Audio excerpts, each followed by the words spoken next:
ACORN was formed in Little Rock, Arkansas, right at the same time Clinton was coming up through the ranks. ACORN is about registering people to vote, encouraging people to get on welfare, encouraging people to cause trouble with their landlords and go on rent strikes in an effort to smash the system. ACORN has always been subversive in nature. ACORN follows the teachings of Saul Alinsky, the father of modern community organizing, and everything that he did was aimed at moving America even farther down the road towards radical socialism. The same people who supported the Weather Underground also supported ACORN, and these groups did a lot of the same things to push for more redistribution of income in our society. It's a largely African-American organization, but its leadership has always been dominated by white people, and very rarely do black people have any positions of real authority in the organization. And welcome back to the special edition of Hannity. That was yet another clip from the upcoming movie District of Corruption. Joining me now, our Sirius XM Patriot host, David Webb, and former ACORN employee, Anita Moncrief, is with us. Good to see you guys. How are you? Good, great to be here. Appreciate you being.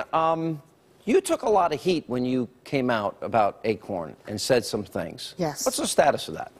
Well, right now, I think people are starting to realize that a lot of the things that I'm saying are true, especially with the Judicial Watch releasing all of these Freedom of Information Act requests. They get to see some of the things that are really going on inside the organization, and the fact that it's not dead, it hasn't gone anywhere, and they're still colluding and basically working with the Department of Justice. Yeah, I didn't know this. You know, we've been friends a long time, David. I didn't know the extent to which you understood all about ACORN and have been investigating it for years as well. The ACORN, and I started looking at them back in '98 in other versions because I was in Houston. There's a tie between Houston and New Orleans culturally. So in working in the 5th Ward in Houston, you saw what came out of the ACORN-like approaches, and this is one of the biggest failures. That's, of course, Sheila Jackson Lee's district.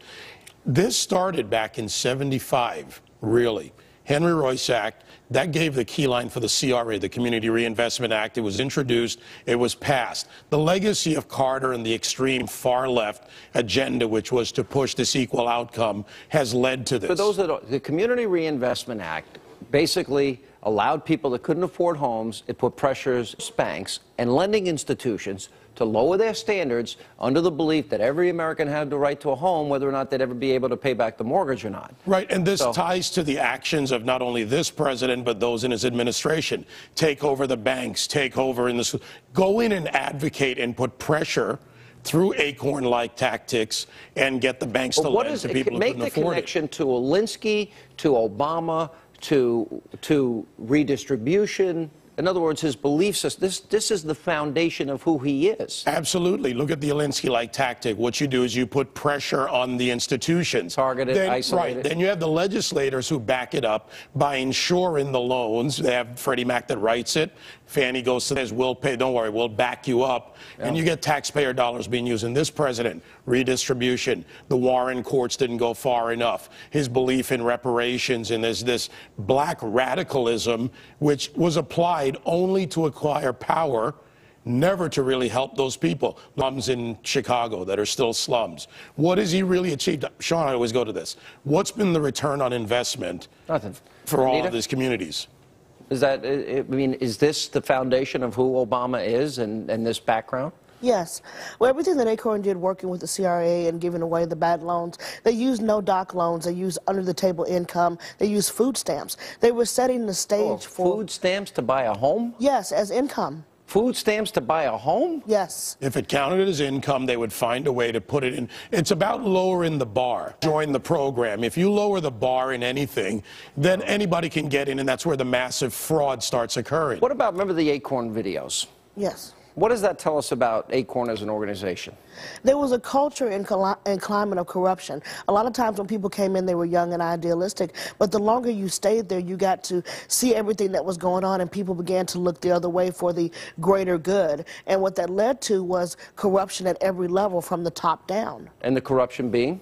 The corruption being, let's call it taxpayer-funded for one thing. The incentives that were given out to taxpayer-funded payoffs. Helping one party or another? Right. Well, yeah, of course, to push the liberal agenda, because who promises you equal outcome? And how do they achieve that? Because it doesn't really exist. They give you a false notion that it does exist. And the colluders, or the collusion, if you will, the Al Sharptons, the Jesse Jacksons, this is in concert. This is not one person. This is an entire culture, to use Anita's words. And it is fostered by private sector collusion with government sector, but it's all liberal policies. And again, 40 years or plus since the Great Society. And since all these things have come into play, Sean, you're living third generation in the same slums, in the same projects. There's been no benefit to the American community. No, it's her. Last word, Anita. One of the things that people should realize right now that ACORN's agenda is Obama's agenda.